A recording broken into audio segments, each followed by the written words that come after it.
एक वर्षानंतर जयश्री व अनिल एकमेकांसमोर कोर्टाच्या बाहेर आले होते. त्यांच्या घटस्फोटाची आज पहिली सुनावणी होती.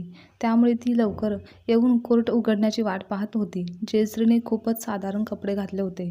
ती खूप अशक्त, थकलेली दिसत होती. काही वेळाने अनिलसुद्धा आला. त्याच्यासोबत त्याची आई, बहीण, मोठा भाऊ होता. तो स्वतः कारमधून आलेला होता. त्याने जयश्रीकडे पाहूनही दुर्लक्ष केलं आणि सरळ पुढे निघून गेला. तेव्हा जयश्रीने देखील त्याच्याकडे पाहण्याचे धाडस काही केले नाही. गेल्या 1 वर्षापासून जयश्री व अनिल वेगळे राहत होते. जयश्रीची आई ती लहान असतानाच देवाघरी गेली. त्यानंतर तिच्या वडिलांनी दुसरं लग्न केलं. तेव्हापासून ते आतापर्यंत कधीच जयश्रीला सावत्र प्रेम, माया मिळालंच नाही. तिचं बालपण सावत्र त्रास सहन करण्यातच गेलं. जयश्री व अनिल एकाच कॉलेजमध्ये शिकत होते. कॉलेजमध्ये असताना अनिल तिच्यावर प्रेम करू लागला होता. त्याने तिला लग्नासाठी मागणी घातली. तेव्हा आपल्यावर प्रेम करणारी पहिली व्यक्ती जयश्रीला मिळाली होती. त्यामुळे तिने होकार कळवला. नाहीतर आजपर्यंत घरात तिच्याशी साधं कोणी नीट बोलत देखील नव्हतं. अनिल एका चांगल्या श्रीमंत घराण्यातील मुलगा होता. जेव्हा त्याने त्याच्या व जयश्रीच्या नात्याबद्दल घरी सांगितलं तेव्हा घरच्यांनी त्याला तिच्यासोबत लग्न करण्यास नकार दिला, कारण ती गरीब घराण्यातील होती. पण अनिलने हट्टाने जयश्रीसोबतच लग्न करण्याचे स्पष्ट केले. तेव्हा नाईलाजाने घरातील सर्व तयार झाले. अनिलच्याकडून जयश्रीच्या घरी लग्नाचे स्थळ सांगून आले. तेव्हा तिच्या आईवडिलांनी लगेच होकार कळवला, कारण जयश्रीच्या आईला काहीही करून तिला घरातून एकदाच लांब करायचंच होतं. आणि वडिलांनी विचार केला की इतकं चांगलं स्थळ आलं आहे तर उगाच हातचे जायला नको. त्यानंतर पुढच्या काही दिवसातच मग जयश्री व अनिल यांचे लग्न झाले. एक गरीब व सावत्र आईच्या त्रासातून सुटका झालेली जयश्रीला एक श्रीमंत घर आणि प्रेम करणारा नवरा मिळाला होता. त्यामुळे सर्वांनाच वाटलं की आता जयश्रीचे नशीब चमकणार, तिला चांगले दिवस पाहायला मिळणार. पण खरं तर लग्नानंतरचे तिचे आयुष्य खूप कठीण होते. कारण सासरच्या त्या घरात अनिल व्यतिरिक्त कोणालाही जयश्री पसंत नव्हती आणि हे लग्न अनिलच्या हट्टामुळेच झाले होते. त्याने घरच्यांना समजावलं होतं. अनिलच्या घरातील सर्वांचीच इच्छा होती की अनिलने जयश्रीला सोडून द्यावं, त्यांचा संसार होऊ नये. जयश्री व अनिलच्या लग्नाला काहीच महिने झाले आणि अनिलच्या आईचा अपघात झाला. तेव्हा सर्वजण म्हणू लागले की जयश्रीचा पायगुण चांगला नाही, त्यामुळेच हे असं काहीसं घडलं आहे. त्यानंतर तिला उगाचच वाईट अपशब्द बोलणे, त्रास देणे, टोमणे मारणे हे चालूच होतं. तरी पण जयश्री सर्व काही सहन करत होती. कधीच तिने कोणालाच उलटसुलट उत्तर दिलं नाही. उलट ती सासूची अधिक सेवा करत होती. त्यांना वेळेवर जेवण देणं, औषधं असं देणं हे सर्व कळत होती. तरीही घरातील तिला टोमणे देणे काही सोडत नव्हते. काही दिवसांनी सासूची तब्येत एकदम बरी झाली. त्यानंतर घरातील सर्वांनी मिळून जयश्रीला काहीही करून घराबाहेर काढायचं ठरवलं. आणि अनिलला सुद्धा हे समजलंच नाही की जयश्रीला वाईट ठरवलं जात आहे. मुद्दामहून तिच्यावर चुकीचे आरोप केले जात आहेत. एके दिवशी जयश्री नेहमीप्रमाणे सासूसाठी बाथरूममध्ये गिझरचं पाणी काढून बादलीत ठेवलं होतं आणि सासूला आंघोळीसाठी जायला सांगितलं. पण सासूने त्यानंतर मुद्दामच गिझर जयश्रीने चालू ठेवला होता व तिने हे मुद्दाम केलं आहे जेणेकरून मला इजा व्हावी, त्यामुळेच मला शॉक बसला असं सर्वांना सांगितलं. आणि त्यावर सर्वांनी व अनिलने सुद्धा विश्वास ठेवला. तो जयश्रीला ओरडू लागला, तिच्यावर चिडचिड करू लागला. जयश्री, तू इतका हलगर्जीपणा कसा काय करू शकतेस? तेव्हा जयश्री म्हणाली, अहो, माझ्यावर विश्वास ठेवा. मी गिझर बंद करूनच आले होते. त्यानंतर मी आईंना आंघोळीसाठी जायला सांगितलं आणि मी पाणीसुद्धा काढून ठेवलं होतं. पण तरीही अनिल खूप चिडला होता. त्याला हे समजलंच नाही की घरचे लोक दोघांना वेगळं करण्याचा प्रयत्न करत आहेत आणि यामध्ये घरातील सर्वच सामील होते. त्यानंतर घरात हळूहळू जे काही चुकीचं घडलं त्याचा सर्व दोष नेहमीच जयश्रीला दिला जायचा. अशा प्रकारे काही महिने गेले. एके दिवशी जयश्रीला समजलं की ती आई होणार आहे. तेव्हा ही बातमी तिने सर्वांना सांगितली. पण अनिल सोडून कोणालाही जास्त आनंद झाला नाही. जयश्री आई होणार होती तरीसुद्धा तिच्यासोबत कोणीही चांगलं वागत नव्हतं. सकाळपासून तिला घरातील सर्व कामे करायला लावायचे. त्या काळात तिला आरामाची, चांगलं खाण्याची गरज असायची. पण सासू व नणंद मात्र तिला फक्त काम सांगायच्या. तिची तब्येतीची काळजी त्यांना अजिबातच नव्हती. अनिल समोर असताना मात्र आपल्याला जयश्रीची किती काळजी आहे, आपण तिच्याकडे कसं चांगलं लक्ष देत आहोत हे मात्र दाखवायच्या. पण त्यांच्या गैरहजेरीत मात्र जयश्रीला खूप काही सहन करावं लागायचं. जयश्रीसुद्धा गप्प होती, सर्व काही सहन करायची. कारण तिचं अनिलवर मनापासून प्रेम होतं आणि अनिलसुद्धा तिला खूप जपायचा, तिच्यावर प्रेम करायचा. असेच काही महिने, असंच काही दिवस निघून गेले. 2 दिवसासाठी अनिल कामानिमित्त बाहेर गेला होता. त्या दिवशी जयश्री नेहमीप्रमाणे सकाळी उठून स्वयंपाकघरातील कामे करत होती. पण रात्रीपासूनच तिला अशक्तपणा जाणवत होता. तरीही सासू ओरडेल या भीतीने ती सकाळी उठली आणि कामाला लागली. काम करता करता दुपारचे 12 वाजले, पण अजूनही तिने सकाळपासून काहीच खाल्लं नव्हतं. त्यामुळे तर तिला अजूनच थकल्यासारखं अशक्तपणा जाणवत होता. काम करत असताना तिची अवस्था वाईट झाली. ती चक्कर येऊन पडली आणि पोटाच्या बाजूने पडल्यामुळे तिला भयंकर वेदना होऊ लागल्या. तेव्हा घरातील सर्व घाबरले. पटकन तिला दवाखान्यात घेऊन जाण्यात आलं. पण तेव्हा कळालं की तिच्या पोटातील बाळ जिवंत नाही. हे ऐकून सर्व आपल्यावर येईल या भीतीने सासूने दवाखान्यात रडणं ओरडणं सुरू केलं. जणू काही त्यांना खूप काही दुःख झालं आहे. जयश्रीने आपलं बाळ गमावलं होतं, त्यामुळे तिला खूप मोठा धक्का बसला होता. 2 दिवसांनी अनिल घरी परतला, तेव्हा त्यालाही हे समजलं. तेव्हा त्यालाही या गोष्टीचं फार जास्त वाईट वाटलं. त्याने कितीतरी आपल्या बाळाविषयी स्वप्ने पाहिली होती, ती सर्व नष्ट झाली होती. अनिलला पाहून त्याच्या आईने लगेच नाटक सुरू केलं. अनिल, हे काय झालं बघ. या अपशकुनी मुलीने स्वतःच्या बाळाचा बळी घेतला. तिने हे मुद्दाम केलं आहे बघ. तुला मी आधीच सांगितलं होतं की हिच्याशी लग्न करू नकोस, पण तू काही ऐकलं नाहीस. मी आजी बनण्याचे किती स्वप्न पाहत होते, किती माझी स्वप्न होती, हे करेन ते करेन, पण सगळ्यावर या मुलीने पाणी फिरवलं बघ. मी आधी तुला सांगितलं होतं की तुझ्या बायकोचे पाय अशुभ आहेत. बघ, तिने आपल्या मुलाला सुद्धा खाल्लं. अरे, ज्या मुलीने जन्म घेताच आपल्या आईला खाल्लं आणि इथे पाय टाकताच आपल्या सासूला बिछाण्यावर पाडलं, तर विचार कर, अशा मुलीसोबत लग्न करून तुला काय मिळालं? आम्ही काही तुझे दुश्मन नव्हतो. तिने आम्हाला काही त्रास होत होता तर सांगायला नको होतं का? पण नाही, तिलाच बाळ नको होतं, म्हणूनच तिने हे सगळं काही मुद्दाम केलं आहे.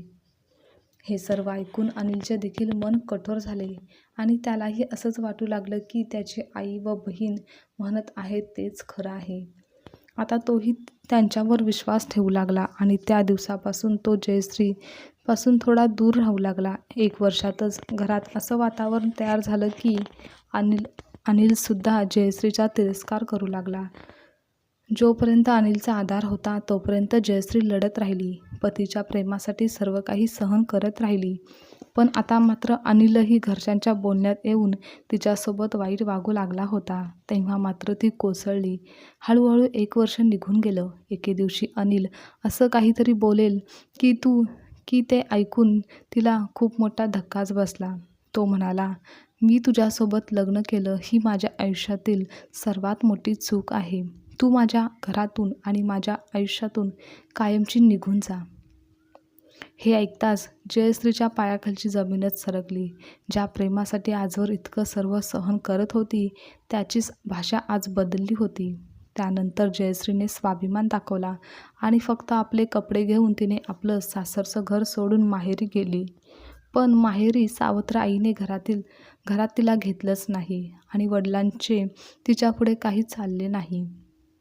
मग ती एके ठिकाणी कामाला लागली. घर भाड्याने घेतलं व आपला उदरनिर्वाह करू लागली. तिचा येणारा प्रत्येक दिवस फक्त ती पुढे ढकलत होती, कारण जगणे तर तिने कधीच सोडून दिलं होतं. एक दिवस तिला एक नोटीस मिळाली, ज्यामध्ये अनिलनं तिच्याकडून घटस्फोट मागितला होता. घटस्फोटचे पेपर मिळताच ती खूप रडू लागली. तिला वाटलं की आता तिचे आयुष्य पूर्णपणे ओसाड होणार आहे. घटस्फोटाच्या खटल्याची पहिली सुनावणी होती. जेव्हा कोर्टाच्या कारकुनाने तिचे नाव पुकारले तेव्हा ती आत गेली. अनिल आपला अनिल आपल्या आई-वडील, बहिणी यांच्यासोबत तिथे बसला होता. खटला सुरू झाला. अनिलच्या वकिलाने आधी दोघांच्या लग्नाची खोटी कथा सांगितली. मग म्हणाला की जज साहेब, माझ्या आशिलासोबत खूप मोठा धोका झाला आहे. ही मासूम वाटणारी जयश्री ही एक चरित्रहीन बाई आहे. न जाणे किती पुरुषांसोबत तिचे संबंध आहेत. अनिलच्या आईने तिला अनेक वेगवेगळ्या गैरपुरुषासोबत पकडलं आहे. ती एक अतिशय खालच्या दर्जाची स्त्री आहे. तिने अनिलला सुद्धा प्रेमाच्या जाळ्यात ओढलं आणि त्याचं आयुष्य उद्ध्वस्त केलं. अनिल हा एक पैसेवाला माणूस आहे आणि ही स्त्री अतिशय लालची आहे. तुम्हाला वाटल्यास तिच्या सावत्र आईला विचारू शकता. मग काय, त्या लोकांनी सावत्र आईला देखील पैसे देऊन विकत घेतलं होतं. त्यामुळे जयश्रीच्या सावत्र आईने तिच्या विरोधात खोटी साक्ष दिली. त्यामुळे अनिलचा खटला अजूनच मजबूत झाला आणि मग जयश्री एकटीच पडली. जजने जयश्रीला विचारलं, तुमच्याकडे कोणता वकील आहे का? जयश्री म्हणाली, नाही. जजसाहेब म्हणाले, जर तुम्हाला वकील परवडत नसेल तर कोर्ट तुमच्यासाठी वकिलाची व्यवस्था करून देऊ शकतो. तर जयश्री म्हणाली, मला वकील नको आहे. जजसाहेब म्हणाले, तुमच्यावर लावलेले आरोप तुम्ही स्वीकारता का? जयश्री म्हणाली, कोणाच्याही आरोपांना मी मान्य करत नाही, जुमानत नाही. मग तो वकील असो किंवा कोणीही दुसरा. पण माझ्या नवऱ्याने फक्त एकदाच हे सांगून द्यावं की त्याच्या वकिलाने माझ्यावर जे काही आरोप लावले आहेत ते सर्व खरे आहेत. तर मी हे सर्व आरोप स्वीकारते आणि घटस्फोटाच्या पेपरवर लगेच सही देखील करते. त्यांना माझ्या आयुष्यातून मोकळे करते. तेव्हा जजसाहेब म्हणाले, मिस्टर अनिल, तुमच्या वकिलाने तुमच्या पत्नीवर लावलेल्या आरोपांना तुम्ही योग्य मानता का? आत्ताच उत्तर द्या, कारण हा एका स्त्रीच्या चारित्र्याचा आणि सन्मानाचा प्रश्न आहे. अनिल शांतपणे आला आणि जयश्रीच्या डोळ्यात पाहून म्हणाला, माझ्या वकिलाने माझ्या पत्नीवर जे काही आरोप लावले आहेत, केले आहेत ते सरळ सरळ चुकीचे आहेत. ती एक पतिव्रता आणि पवित्र स्त्री आहे. माझ्या दृष्टीने तिच्यापेक्षा पवित्र माणूस या जगात कोणीचही नाही. हे ऐकताच कोर्टात मग कुजबूज सुरू झाली आणि जयश्रीला तिच्या पतीवर गर्व वाटला की त्याने तिची लाज राखली. अनिलचा वकील आणि त्याची आई अनिलकडे रागाने पाहू लागल्या. जज साहेबांनी अनिलच्या वकीलला फटकारलं आणि मग जज साहेबांनी काही दिवसानंतरची पुढची तारीख दिली. अनिल आणि त्याचे कुटुंब आपल्या घरी परतले. त्याची आई म्हणाली, अनिल, तू स्वतःच्या केसची अशी वाट का लावली आहेस? अरे, तुझ्यासाठी काय काय स्वप्न पाहिली होती मी. एक चांगली मुलगी पाहून ठेवली होती. त्या भिकारी मुलीपेक्षा खूप चांगली होती. अनिल काहीच न बोलता शांतपणे घराबाहेर निघून गेला. तो खूप उदास होता. जयश्रीही आपल्या घरी निघून गेली होती. रात्रीचे 9 वाजले होते. जयश्री जेवण करत होती.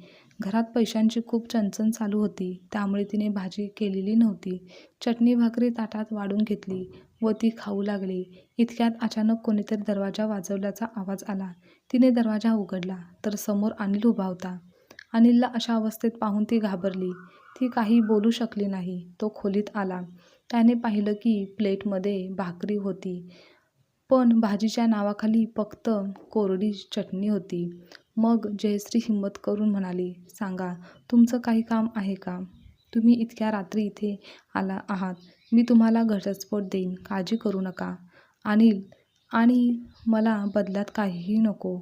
अनिल म्हणाला, तुझी माफी मागायला आलो आहे मी. मला माहिती नव्हतं की माझा वकील तुझ्यावर एवढे घाणेरडे आरोप करेल. जयश्री म्हणाली, जेव्हा नातंच राहिलं नाही तर माफी मागण्याचा काय अर्थ? जा, मी तुम्हाला मोकळं केलं आहे. माझं सगळं आयुष्य दुःखात गेलं आहे. पण तुम्ही मला गरीब असूनसुद्धा प्रेम दिलं, तो आदर, ती इज्जत दिली, त्यासाठी धन्यवाद. अनिल म्हणाला, खरंच मला माफ कर. तुझ्याशी मी खूप चुकीचा वागलो. तुझ्यावर विश्वास ठेवला नाही, त्याबद्दल माफ कर. माझं संपूर्ण कुटुंब तुला घराबाहेर काढू इच्छित होतं. त्यामुळे सगळे तुझ्या मागे लागले होते. मीही त्यांच्या बोलण्यावर विश्वास ठेवला. त्यासाठी मला माफ कर. जयश्री म्हणाली, जा, मी तुम्हाला माफ केलं आहे. घटस्फोटाचे कागद पाठवून द्या. मी सही करून पाठवेल. तेव्हा अनिल म्हणाला, मला माहिती नाही की घटस्फोट होईल की नाही, पण आज काही क्षण तुझ्यासोबत जगायचं आहे. तू माझं पहिलं आणि शेवटचं प्रेम आहेस. माझी शेवटची इच्छा पूर्ण करणार नाहीस का? ती म्हणाली, जो माणूस योग्य आणि अयोग्य यामध्ये फरक करू शकत नाही, त्याच्यासोबत मी एक क्षणही घालवू इच्छित नाही. अनिल म्हणाला, एक संधी दे मला. माझ्या चुका सुधारायच्या आहेत. मला तुझ्यासोबत संपूर्ण आयुष्य घालवायचं आहे. कृपया मला माफ कर, जयश्री म्हणाली. का सारखी सारखी माफी मागताय? मला तुमच्या विरुद्ध कोणतीही तक्रार नाही. लहानपणापासून लग्नापर्यंत मी कधीही अपेक्षा केली नव्हती की कोणी माझ्यावर इतकं प्रेम करेल, कारण देवाने माझं नशीबच असं लिहिलं आहे. आता मला हे सगळं सहन करण्याची सवय झाली आहे. ज्यांची आई नसते ना, त्यांच्यासोबत असंच होतं. पण तुमच्या घरी मी 1 वर्ष राहिले. चांगलं खाऊन सवय बिघडली होती. पण आता ठीक आहे. तुमच्यापासून वेगळं राहत आहे. पुन्हा आयुष्य त्याच प्रवासावर आलं आहे. मी आता नाही इच्छित की त्यात कोणताही अडथळा येईल. म्हणून तुम्ही निघून जा. आता मी तुमच्यासोबत येऊ शकत नाही. तुमचं धन, कीर्ती, गाडी, बंगला सगळं तुम्हाला लखलाभ. घटस्फोटानंतर देखील मला काहीच नको. तुम्ही निश्चिंत होऊन निघून जा. तो म्हणाला, इतकी कठोर होऊ नकोस. मी आता कुठेही जाणार नाही. इथेच राहीन. हवे तर धक्के मारून मला इथून बाहेर काढ, पण आता माघार नाही. असं बोलत तो पाणी पीत असताना तो तिच्याकडे पाहत होता. पण जयश्रीला त्याच्याकडे नजर मिळवता आली नाही. त्यामुळे तिने नजर खाली वळवली. अनिलने तिचा हात धरला आणि म्हणाला, जयश्री, प्लीज एक संधी दे ना. मी तुझ्याशिवाय राहू शकत नाही. जयश्रीने हात सोडवला नाही आणि म्हणाली, बरेच महिने झाली. माझ्याशिवाय तर राहताच ना. मग आता काय अडचण आहे? तेव्हा तो म्हणाला, राहतोय कुठं? दिवस ढकलतोय. रात्रंदिवस तूच आठवत होतीस. घरी असतानाही दाराकडे नजर लावून बसलो होतो आणि मग विचार करतोय, काश तू परत आली असतीस तर. प्लीज जयश्री, परत ये. आता आपण वेगळे राहणार नाही. मला तुझ्यासोबत जगायचं आहे. जयश्री म्हणाली, माझा हात सोडा. तो म्हणाला नाही आणि तिला जवळ घेतलं आणि जयश्री ही थोडी जवळ गेली आणि पटकन त्याच्या छातीशी पिलगली. ती जोरजोरात रडू लागली. अनिलने तिला घट्ट मिठी मारली आणि तोही तिच्यासोबत रडू लागला. मला माफ कर. मी तुझा अपराधी आहे. गेल्या काही दिवसापूर्वीच एके दिवशी माझी आई-वडील आणि बहीण सगळे हसत होते आणि चांगलं झालं की घर सोडून गेले. ती गेली तेव्हा मला जाणीव झाली की ते मोठी मी चूक केली आहे. त्यांनी तुला कसा त्रास दिला व आपले बाळ कशामुळे गेले हे सर्व सत्य मला समजलं आहे. प्लीज मला माफ कर. त्यांना तुझी काय तर माझ्या होणाऱ्या बाळाची सुद्धा दया आली नाही. हे सगळं माझ्यामुळे झालं आहे. मी त्यांच्यावर विश्वास ठेवला. मला माफ कर. जयश्री म्हणाली, आता गप्प व्हा. मी तुम्हाला माफ केलं आहे. मला तुमच्या मिठीत हरवू द्या. दुसऱ्या दिवशी अनिल जयश्रीला आपल्या घरी घेऊन गेला. तेव्हा जयश्रीला बघून त्यांच्या आईसोबतच सगळ्यांनाच आश्चर्य वाटलं. त्याची आई त्याला म्हणाली, या अपशकुनी बाईला तू आपल्या घरात का घेऊन आला आहेस? तेव्हा अनिल म्हणाला, आई, ही बाई नाही, माझी बायको आहे आणि या घरची सून आहे. तू तिला स्वीकारो किंवा नको स्वीकारू, पण मी तिच्यासोबत राहणार आहे. मी तिच्याशिवाय राहू शकत नाही, कारण माझं तिच्यावर जीवापाड प्रेम आहे. आणि हो, ती तुम्हाला या घरात चालणार नाही. मला चांगलंच माहिती आहे, पण ती माझी बायको आहे आणि त्या अधिकाराने ती येथेच माझ्यासोबत राहील. एवढं बोलून अनिल जयश्रीला घेऊन रूममध्ये निघून गेला. त्या रात्री ते एकमेकांना मिठी मारून तासनतास रडत राहिले आणि सगळं झालं गेलेलं विसरून आपले नवीन आयुष्य आनंदाने जगण्याचं त्यांनी ठरवलं होतं. आजची कथा तुम्हाला आवडल्यास लाईक, शेअर, कमेंट करा आणि चॅनलवर नवीन असाल तर चॅनलला सबस्क्राईबसुद्धा नक्की करा.